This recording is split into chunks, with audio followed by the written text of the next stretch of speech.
सान्द्रानन्दावबोधात्मकमनुपमितं कालदेशावदिभ्या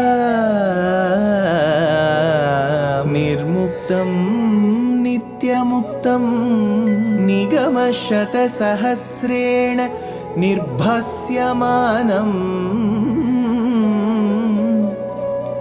अस्पष्टं दृष्टमात्रे पुनः उरुपुरुषार्थात्मकं ब्रह्मतत्त्वं तत्तावत् भाति साक्षात् गुरुपवनपुरे हन्त भाग्यं जनानाम् अग्रे पश्यामि तेजो निबिडतरकला यावली लोभनीयं पीयूषाप्लावितोऽहं तदुतरे दिव्यकैशोरवेशं तारुण्यारम्भरम्यं परमसुखरसास्वाद रोमाञ्चिताङ्गैः आवीतं नारदाद्यैः विलसदुपनिषत् सुन्दरी मण्डलैश्च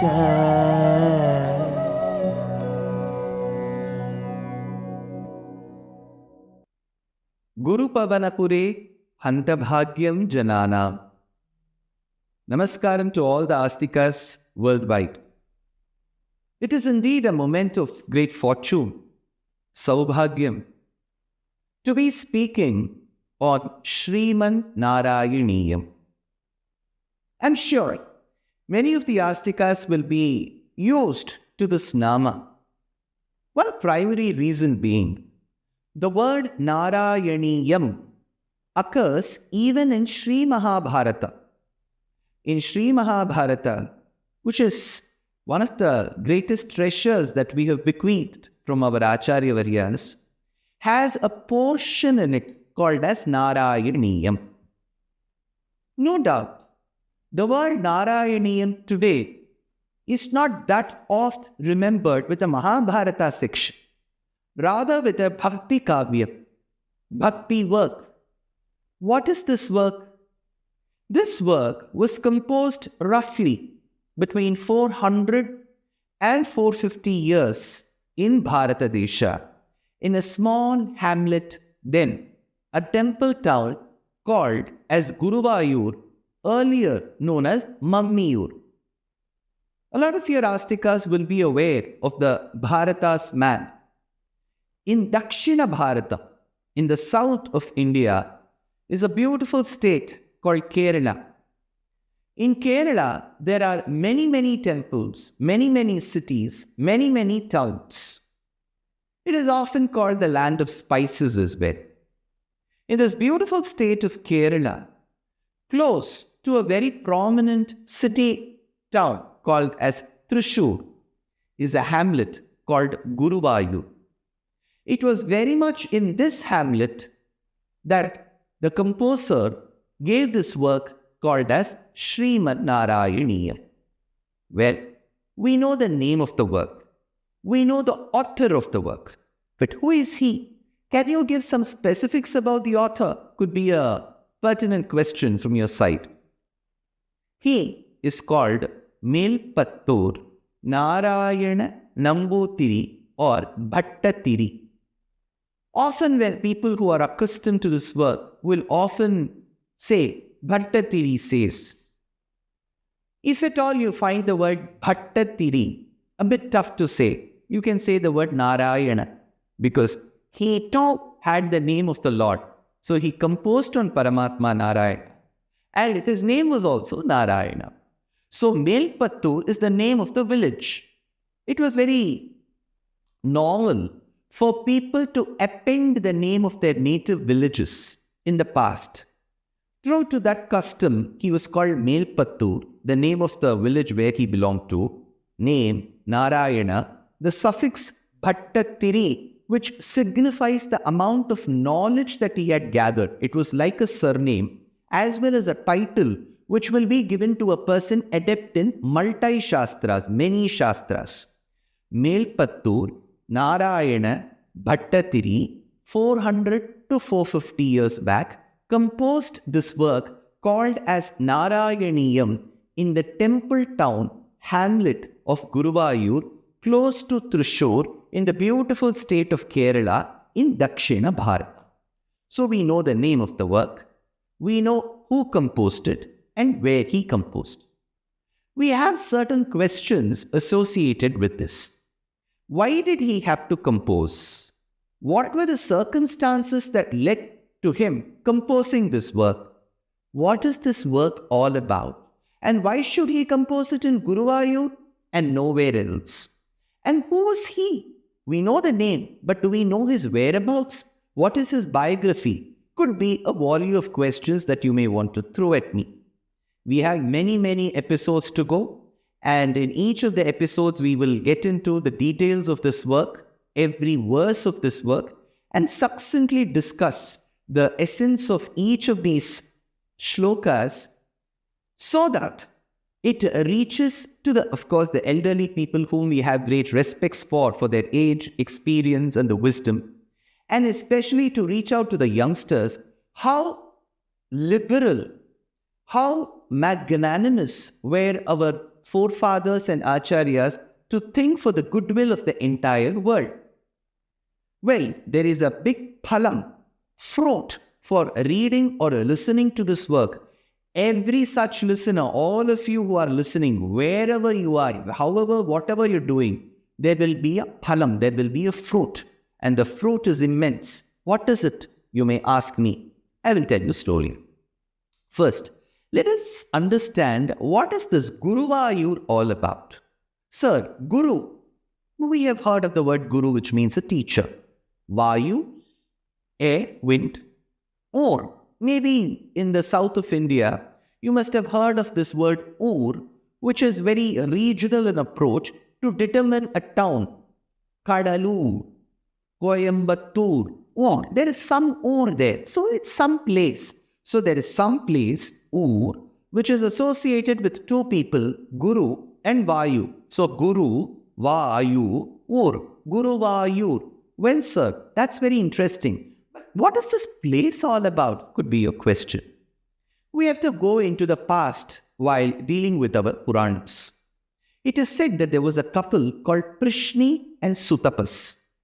Prishni and Sutapas as a couple, as a dampati, desired for a well-accomplished, very well-disciplined child.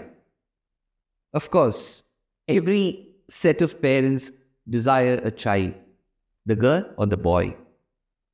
But they also should desire a child with the grace of Paramatma who is able to do something good for the world. The child should not end up being a detrimental cause, an anti-social element, an anti-national element. The child should be thinking good for the society, should be thinking good and welfare for all sections of the society. So this set of parents, Prishni and Sutapas, wanted a child. They performed austerities, tapasya, towards Paramatma Nārāyaṇa. Nārāyaṇa appeared and he asked, What do you want, Prishni and Sutapas?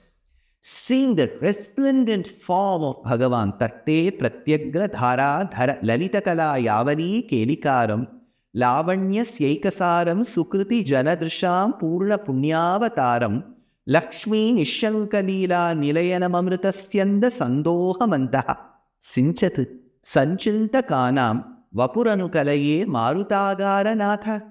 When you see that resplendent form in front of you that dazzles like the diamonds and the suns and the moons put together, what can you speak? Prishni and Sutapas were lost for words. They said, I don't know what to ask for. That is when, out of that excitement for having seen Paramatma, they said, we want. So they said thrice. And Bhagavan is very good at numbers. So they asked, we want a child like you, because you're so resplendent, you've got a good rupam, you carry so many attributes, you are the repository of all attributes. Give us a child who is like you. Now Bhagavan was in a dilemma. He said, see, there is no one who equals or is greater to me. That is why I am called Paramatma in Sri Vishnu Sahasranamam. One of the namas to Vishnu is Paramatma. So Paramatma doesn't have an equal, doesn't have somebody greater than him. In such a scenario, how can I give somebody like me? But now that you have asked out of devotion, out of bhakti, Prishni and Sutapas, I shall myself be born to you as a child. I shall incarnate. I shall take the avataram as your child. But you've asked thrice, so I shall be born thrice. To Prishni and Sutapas, Bhagavan was born as a little child, and he was given the name Prishni Garbha. The same Dampati many years later were born as Aditi and Kashyapa. To them, Bhagavan was born as a little child, as a dwarf. He was called Vamana, or Indra's younger brother, hence Upendra. The same Dampati Aditi and Kashyapa were Devaki and Vasudeva.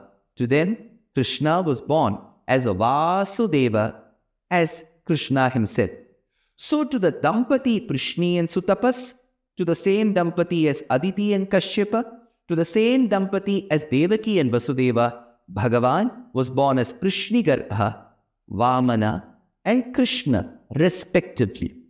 So Bhagavan's promise or granting of the boon was fulfilled in various time periods to the same Dampati. So in this talk, my focus was that Bhagavan was born. Agreed. But how did he end up being in Guruvayur? That's even more interesting. It is believed that Brahma was performing austerities to meditate upon Bhagavan. While he was performing austerities, Bhagavan gave him a beautiful Divya Mangala Vigraham, a beautiful Murti with Shankham Chakram, with Gada and Padmam, beautiful Murti. And Brahma was doing Nitya Aradhana, worship, propitiating that Murti. That Murti was passed on from Brahma to Prishni Garbha's parents, Prishni and Sutapas. Then it went into the hands of Aditi and Kashyapa. And from Aditi and Kashyapa, it went into the hands of Devaki and Vasudeva. So when Devaki and Vasudeva got the Murti, they were worshipping. And later in their very lifetime, as was the custom, the parents worship, they give it to the child to continue worshipping. So this Vigraham of Nārāyaṇa with Shankham, Chakram, Gada, Padmam was given to Krishna himself. So it ended up being so that Krishna got a Murti of himself. What happened to that Murti? That's even more interesting. Krishna continued doing Aradhana to this Murti wherever he went. After Kamsa's death, he was in Mathura. From Mathura, he shifted his base to Dwaraka for safety because of Jarasandha's attack. So Krishna was propitiating this Divyamangala Vigraham of Nārāyaṇa as Vasudeva Murti. This Murti of Krishna, worshipped by Krishna, was continuing for a very long time. But we know the aftermath of the Mahabharata war. There was a curse pronounced upon Krishna by Gandhari that their clan, Krishna's clan, will soon deplete or go into oblivion because there will be infighting. True to these words, Krishna's capital called Dwaraka suffered major floods and there was infighting amongst people. That is when this Vigraha had to be passed. What happened to that Vigraha? We will see in the next episode.